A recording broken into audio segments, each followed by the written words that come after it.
সংগ্রামী উপস্থিতি, আপনারা জানেন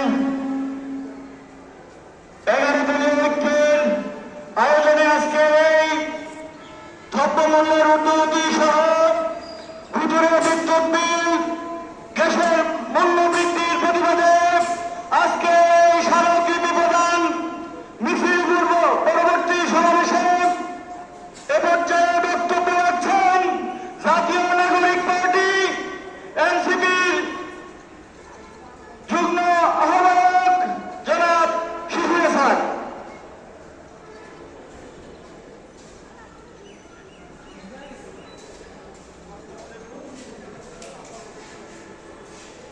বিসমিল্লাহির রহমানির রহিম।